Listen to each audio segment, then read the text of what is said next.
Hello दोस्तों, नमस्कार। Welcome back to Santu के सपोर्ट विलेज व्लॉग वीडियो में स्वागत है। आज मैं आप लोग का विशेष चीज़ का जानकारी देने वाला हूँ। आप लोग अभी जो सरकार का जो महत्वपूर्ण योजना चल रही है उसमें से एक पॉइंट मैं आपको बताऊँगा। एक चीज़ का जो सावित्रीबाई फुले किशोरी समृद्धि योजना जो चलाया जा रहा है बालिकाओं के लिए, वो बहुत महत्वपूर्ण योजना है।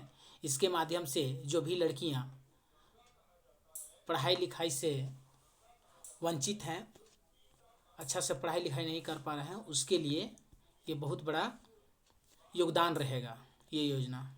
चलिए अब हम आपको ले चलते हैं। पहले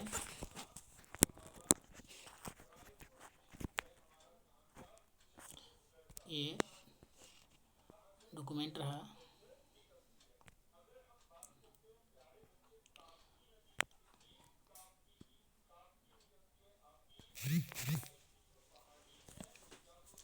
ये जो योजना चलाई जा रही है सावित्रीबाई फुले किशोरी समृद्धि योजना, ये झारखंड सरकार की एक विशेष तरह की योजना है। इसमें करीब 9 लाख किशोरियों होगी लाभान्वित।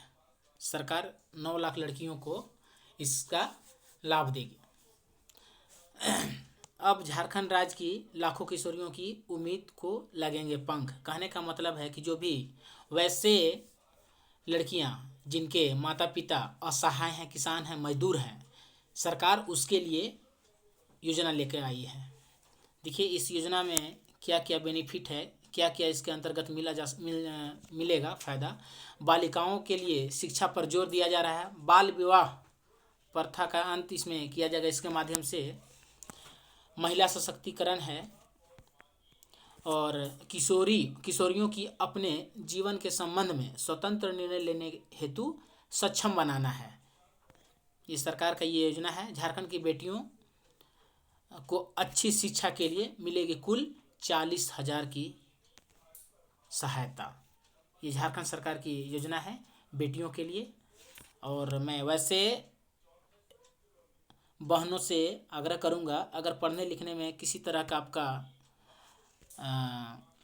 मतलब नहीं कर पा रहे हैं, पढ़ाई लिखाई में किसी तरह की बाधा हो रही है, तो ये योजना का आप लाभ ले सकते हैं। और इसका जो राशि मिलेगा उससे आप कुछ कर सकते हैं। जो भी लेना हो, किताब हो गया, कॉपी हो गया, पेन हो गया, ड्रेस हो गया, जूता हो गया, इस तरह के मतलब मूलभूत वो चीज़ जो ज़रूरत है वो चीज़ आप लोग ले सकते हैं। देखिए इसका पहला क्या है, योजना अंतर्गत लाभ हेतु लाभार्थी की पात्रता क्या होना चाहिए। ये लाभ जो लेंगे उसका क्या पात्रता होना चाहिए वो बताया है सरकार। पहला है माता की प्रथम 2 पुत्रियों को दे होगा। माने ये जो लाभ जो मिलेगा 2 ही पुत्री को मतलब लाभ मिलेगा। माता पिता आयकर दाता नहीं होंगे। जो फॉर्म इसको भरेंगे, इस फॉर्म को भरेंगे, उसका माता या पिता दोनों में से कोई आयकर दाता नहीं होना चाहिए। बालिका का जन्म प्रमाण पत्र हो जिसकी छाया प्रति संलग्न करना अनिवार्य होगा। बालिका एवं उनके माता का आधार प्रमाण पत्र उपलब्ध हो जिसकी छाया प्रति संलग्न करना अनिवार्य होगा। बालिकाओं का बैंक पोस्ट ऑफिस में खाता हो जिसकी छाया प्रति संलग्न करना अनिवार्य होगा। जब आप फॉर्म भरेंगे तो एक पासबुक बैंक का हो या पोस्ट ऑफिस का हो, दोनों में से किसी का दे सकते हैं। उसके आगे देख सकते हैं योजना अंतर्गत लाभ हेतु आवेदन प्रक्रिया। इसका प्रक्रिया कैसे करना है, आवेदन कैसे करना है। क्षेत्र अंतर्गत सीधे अथवा आंगनबाड़ी सेविका के माध्यम से बाल विकास परियोजना पदाधिकारी कार्यालय में आवश्यक प्रमाण पत्रों अभिलेखों के साथ विविध प्रपत्र में आवेदन पत्र समर्पित करेंगे। प्रमाण पत्रों अभिलेखों की स्व अभिप्रमाणित छाया प्रति संलग्न करना अनिवार्य होगा। जो भी इस फॉर्म को भरेंगे, जो डॉक्यूमेंट इसका जो मूल डॉक्यूमेंट है वो आपको संलग्न करना पड़ेगा, स्व अभिप्रमाणित करके देना है।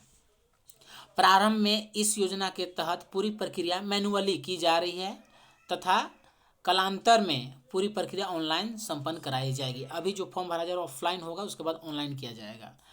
और इसका आप आगे देख सकते हैं क्या है प्रक्रिया। माता पिता केंद्र सरकार, राज्य सरकार, केंद्रीय सार्वजनिक क्षेत्र के उपक्रमों राज्य सार्वजनिक क्षेत्र के उपक्रमों में अस्थायी रूप से नियोजित अथवा से सेवानिवृत्ति नहीं होंगे एवं इन नियोजनकर्ता से पेंशन पारिवारिक पेंशन प्राप्त करने वाले नहीं होंगे। जो सरकारी नौकरी कर रहे हैं उसको भरना जरूरी नहीं है, उसको तो सरकार पैसा दे ही रही है तो वो नहीं भर सकते हैं। लास्ट है 18 वर्ष की उम्र पूर्ण होने पर लाभार्थी का नाम उस कैलेंडर वर्ष के 1 जनवरी अथवा उसके पश्चात पुनरीक्षित झारखंड राज्य की मतदाता सूची में पंजीकृत करना अनिवार्य होगा। अगर आप इस फॉर्म को भरते हैं, वो 18 साल से कम उम्र के हैं, तो जैसे ही आपको 18 साल आपका पूरता है होता है तो वैसे ही आपको मतदाता सूची में नाम दाखिल करवाना होगा। आगे देखिए योजना कार्यान्वयन प्रक्रिया। बाल विकास परियोजना के संबंधित महिला पर्यवेक्षिका द्वारा लाभार्थी का भौतिक सत्यापन किया जाएगा। लाभार्थियों के योग पाए जाने पर बाल विकास परियोजना पदाधिकारी द्वारा लाभार्थियों का आवेदन अपनी अनुशंसा के साथ संबंधित जिला समाज कल्याण पदाधिकारी को उपलब्ध कराया जाएगा।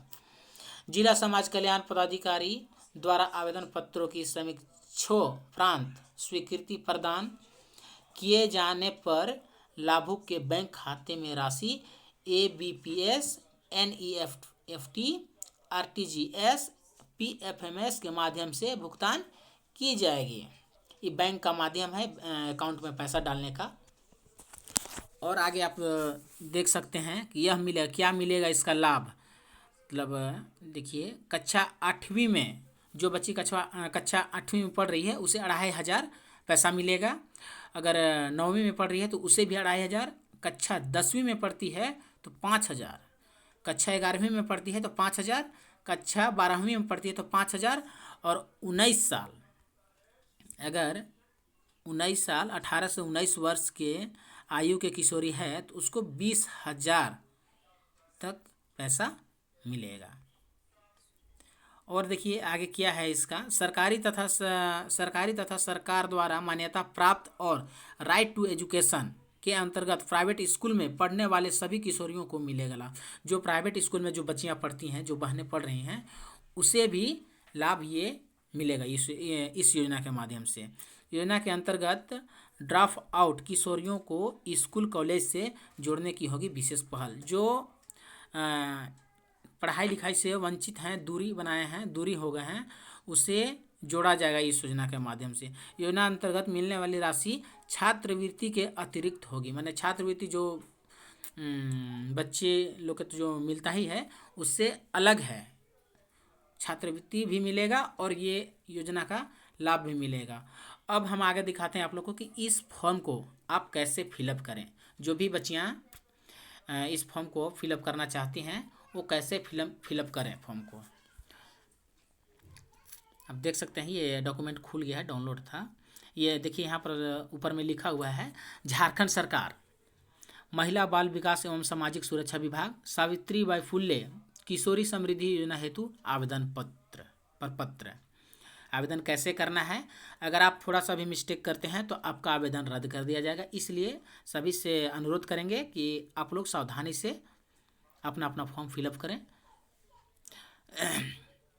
आवेदिका का नाम, पता, फर्स्ट में उसका नाम भरना है और पता देना है। माता पिता अभिभावक नाम, इसमें आप माता का नाम ही दें, माता नहीं रहने पर पिता का नाम दें। ग्राम जहाँ का रहने वाली हैं वहाँ का पता भरें। पंचायत का नाम, जिस पंचायत में रहते हैं। प्रखंड, नगर निगम, नगर पंचायत, नगर परिषद। आप प्रखंड में है तो प्रखंड का नाम लिख देंगे। जिला का नाम, जिस जिला से बिलोंग करते हैं आप उस जिला का नाम लिख सकते हैं। दूसरा है आंगनबाड़ी केंद्र का नाम एवं कोड संख्या यदि ज्ञात हो तो। आप कुछ नहीं करना है, आपको जाना है आंगनबाड़ी सेविका के पास, उनसे पूछना है, या ये जो फॉर्म जो मिलेगा आंगनबाड़ी सेविका के पास भी मिल जाएगा और आंगनबाड़ी सेविका के माध्यम से भी भरा जाएगा। ज़्यादा परेशान होने की ज़रूरत नहीं है। आप जो नज़दीकी जो आपके आंगनबाड़ी सेविका हैं वहाँ जाके संपर्क करें, वो सारा प्रोसेस बता देंगे। यहाँ पर कोड उनका भराएगा, आंगनबाड़ी कोड केंद्र का नाम भराएगा, कोड संख्या। तीसरा है आवेदिका की विवरणी, जन्म तिथि, जन्म प्रमाण पत्र की संख्या, जन्म प्रमाण पत्र अगर नहीं है तो आधार कार्ड होगा, वोटर कार्ड होगा और सर्टिफिकेट, टेंथ सर्टिफिकेट उसमें जन्म तिथि दर्शाया हुआ रहता है, उसे भी दे सकते हैं। देखिए बी में मांग भी रहा है मतदाता पहचान पत्र की संख्या अगर है तो 18 वर्ष से अगर ज़्यादा हैं आप तो आप उसको ये लगा सकते हैं। दूसरा है इसका विवाहित या अविवाहित। अगर आप विवाहित हैं तो विवाहित में टिक लगाएंगे, अविवाहित हैं तो आप अविवाहित में टिक लगाएंगे। तीसरा है आवेदिका का जन्म कर्म, प्रथम पुत्री हैं या द्वितीय पुत्री हैं। आप अगर प्रथम में है तो प्रथम में टिक लगाएंगे, द्वितीय है तो द्वितीय में टिक लगाएंगे। चौथा है आवेदिका का आधार संख्या, उसका आधार संख्या यहाँ पर देख के भर देना है, फिलअप कर देना है। पांचवा है आवेदिका का बैंक पोस्ट ऑफिस खाता संख्या। अगर आपका बैंक में हो अगर खाता संख्या या पोस्ट ऑफिस में हो तो किसी एक का आप इसमें अकाउंट संख्या लगा सकते हैं। बैंक का नाम लिखें, शाखा का नाम लिख देना है, IFSC कोड भी भर देना है। अब चौथा में देखिए आवेदिका के माता पिता का नाम और नीचे लिखा हुआ है ब्रैकेट में आवेदिका की माता की मृत्यु की स्थिति में पिता का नाम एवं अभिलेख मान्य होगा। माता के मृत्यु प्रमाण पत्र संलग्न करना अनिवार्य है। अगर आपका जिंदा है तो आप माता का ही नाम लिखें। अगर मृत्यु हो गई है किसी कारणवश तो उसके जगह पर तब आप मृत्यु प्रमाण पत्र माता का लगाकर तब पिता का नाम आप भरेंगे। पांचवा में है आवेदिका के माता पिता का आधार संख्या। अगर माता का हुआ नाम लिखे हैं तो माता का आधार संख्या भरेंगे। अभिभावक, छठा है अभिभावक का नाम। अनाथ आवेदिका की स्थिति में अगर आप अनाथ हैं, आपके मम्मी पापा नहीं हैं, आपको दूसरे कोई ने पाला पोसा है, तब आप अभिभावक का नाम यहाँ पर देंगे। सातवां में है अभिभावक का आधार संख्या, ये तो जरूरत नहीं है अगर मम्मी पापा हैं तो। आठवां है आवेदिका के विद्यालय का नाम, पता एवं किस संस्थान से मान्यता प्राप्त है, किस स्कूल में पढ़ रही है उसका डिटेल पूरा भरना है। विद्यालय का नाम पता भर देना है। किसी संस्था से मान्यता प्राप्त उसका जैक, जैसे जैक बोर्ड हो, NPU हो, जो भी यूनिवर्सिटी होता है जैक बोर्ड होता है, CBSE बोर्ड होता है, जिस बोर्ड से आप हैं उस बोर्ड को भरना है। 8 के C में है कक्षा, किस वर्ग में पढ़ते हैं, सेक्शन A है, B है, C है, D है, उस सेक्शन डाल देना है। स्कूल का जो रोल नंबर होता है रोल नंबर भर देना है। 9वां में है आवेदिका के लाभ प्राप्ति का वर्ग। आप किस वर्ग में पढ़ रहे हैं, आप किस वर्ग का लाभ लेना चाह रहे हैं। पहला देखिए है कक्षा 8 में नामांकित बालिका। अगर आप 8 क्लास में पढ़ते हैं, 8वां क्लास में पढ़ते हैं तो आप 8वां में टिक लगाएंगे। 9वां में पढ़ते हैं तो 9वां में, 10वां में पढ़ते हैं 10वां में, 11वीं में पढ़ते हैं तो 11वीं में, 12वीं में पढ़ते हैं तो 12वीं में। अब 18 से 19 वर्ष की बालिका हैं, आप ग्रेजुएशन में गए हैं तो आप नीचे वाला में टिक लगा देंगे। 10वां है आवेदिका के माता पिता राज्य केंद्र सरकार में अस्थायी रूप से नियोजित सेवानिवृत्ति पेंशन पारिवारिक पेंशन प्राप्त करने वाले नहीं हों तथा आवेदिका के माता पिता आयकरदाता नहीं हो। संबंधित प्रमाण पत्र आपको ये देखना है कि अगर आपकी माता पिता सरकार के अगर काम कर रहे हैं, सरकार के कर्मचारी हैं या सेवानिवृत्ति हैं या पेंशनधारी हैं, पारिवारिक पेंशन प्राप्त करते हैं, तो ऐसे में आपको नहीं भरना है, नहीं लगा देना है टिक इसमें। 11वां है दिव्यांग बालिका की विवरणी। अगर किसी तरह का आप दिव्यांग हैं, विकलांग हैं, तो उसका आपको इसमें प्रमाण पत्र भी लगाना है और किस प्रकार का दिव्यांग हो वो आपको बताना है सब चीज़। अब 12वीं में आ जाते हैं। 12वां नंबर में क्या आवेदिका को मुख्यमंत्री सुकन्या योजना का लाभ प्राप्त है। इससे पहले मुख्यमंत्री सुकन्या योजना जो फॉर्म भरा गया था, क्या उससे आपको लाभ मिला है। अगर मिला है तो हाँ, नहीं मिला है तो नहीं पर टिक लगाएंगे। कब मिला है यहाँ पर दिया हुआ है, जन्म से 2 वर्ष पूर्व, कक्षा 8 में कब, वहाँ पर लगाना है। 13वां है आवेदिका को मुख्यमंत्री लक्ष्मी लाडली योजना का कितने किस्त का लाभ प्राप्त है। जो मुख्यमंत्री लक्ष्मी लाडली योजना जो चल रहा था, लाभ मिल रहा था, उसका अगर एक भी किस्त मिला है तो आप टिक लगाएंगे। यहाँ पर आपका आवेदिका का हस्ताक्षर है, आपको हस्ताक्षर कर देना है। आवेदिका के माता, अगर माता नहीं है, अभिभावक अगर पाला पोसे हैं तो आपको अभिभावक का हस्ताक्षर चाहिए। यहाँ पर देखिए, यहाँ नोट पर क्या लिखा है आपको हम पढ़ के दिखा देते हैं, सुना देते हैं। सावित्रीबाई फुले किशोरी समृद्धि योजना अंतर्गत लाभ माता की प्रथम 2 पुत्रियों को दे होगा, ये तीसरी पुत्री के लिए नहीं है। योजना के अंतर्गत सरकारी अनुसूचित जनजाति, अनुसूचित जाति, अल्पसंख्यक एवं पिछड़ा वर्ग कल्याण विभाग, महिला बाल विकास एवं सामाजिक सुरक्षा विभाग, झारखंड सरकार द्वारा संचालित national child labour project, Jharkhand सरकार द्वारा प्रबंधित अनुदानित विद्यालयों में अध्ययनरत अर्हताधारी छात्राओं को आच्छादित किया जाएगा। ये सब दिया हुआ है, इसका नोट दिया हुआ है, आप किसको लाभ मिलेगा। आगे का फॉर्म है सावित्रीबाई फुले किशोरी समृद्धि योजना के लाभ हेतु आवेदिका की माता का स्वघोषणा पत्र। अगर माता जिंदा है, माता का अगर ऊपर में फिलअप किए हैं तो आपको माता का लगाना है, सब चीज़ डिटेल भरना है। माता जी का स्वघोषणा पत्र उनका भराएगा और यहाँ पर लास्ट पर आवेदिका का माता का हस्ताक्षर होगा। आगे है सावित्रीबाई फुले किशोरी समृद्धि योजना के लाभ हेतु अनाथ बालिकाओं हेतु प्रमाण पत्र। अगर अनाथ जो बालिकाएं हैं, जो बच्चियां हैं, उनके लिए ये भरना अनिवार्य है। सावित्रीबाई फुले किशोरी समृद्धि योजना के लाभ हेतु आय संबंधित स्वघोषणा पत्र। अगर आप सरकार को आय देते हैं, आयकर देते हैं, अगर टैक्स भरते हैं उसके लिए है। अगर टैक्स नहीं भरते हैं तो आपको भरने की ज़रूरत इसका नहीं है। आगे आप देख सकते हैं सावित्रीबाई फुले किशोरी समृद्धि योजना के लाभ हेतु संबंधित विद्यालय के प्रधानाचार्य द्वारा सत्यापन प्रमाण पत्र। आपको अगर जिस स्कूल में आप पढ़ते हैं उस स्कूल के प्रधानाध्यापक से आपको सत्यापित करवाना पड़ेगा फॉर्म को। वहाँ पर जो प्रधानाध्यापक रहेंगे वो फिलअप कर देंगे। यहाँ पर आपको जो प्रधानाचार्य का हस्ताक्षर, इसको आपको छोड़ देना है, ऊपर वाला आप भर सकते हैं।